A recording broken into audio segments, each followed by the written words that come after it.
যুদ্ধবিরতি ঘোষণার কয়েক ঘন্টা না পেরোতেই নতুন করে উত্তপ্ত হয়ে উঠল মধ্যপ্রাচ্যের পরিস্থিতি। সামরিক শান্তি আশাকে প্রশ্নবিদ্ধ করে লেবাননে ব্যাপক বিমান হামলা চালিয়েছে ইসরায়েল। যদিও যুক্তরাষ্ট্র দাবি করছে এই হামলা চলমান যুদ্ধবিরতির আওতার বাইরে, তবে ঘটনাটিকে ঘিরে তীব্র প্রতিক্রিয়া জানিয়েছে তেহরান। ক্রমবর্ধমান উত্তেজনার মধ্যে কূটনৈতিক সমাধানের সম্ভাবনাও এখন অনিশ্চিত হয়ে পড়েছে।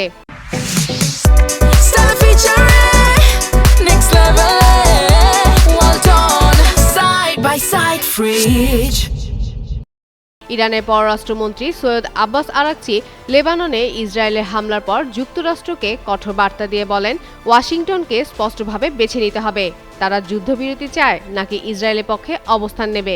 সামাজিক যোগাযোগ মাধ্যম এক্সে দেওয়া এক পোস্টে তিনি বলেন, এই দুই অবস্থান একসঙ্গে চলতে পারে না।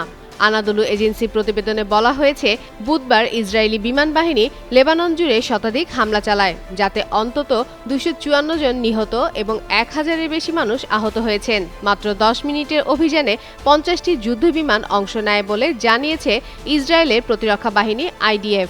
ঘনবসতিপূর্ণ এলাকায় হামলার কারণে হতাহতের সংখ্যা দ্রুত বাড়ছে, হাসপাতালগুলোতে চাপ বেড়েছে এবং উদ্ধার কাজও ব্যাহত হচ্ছে।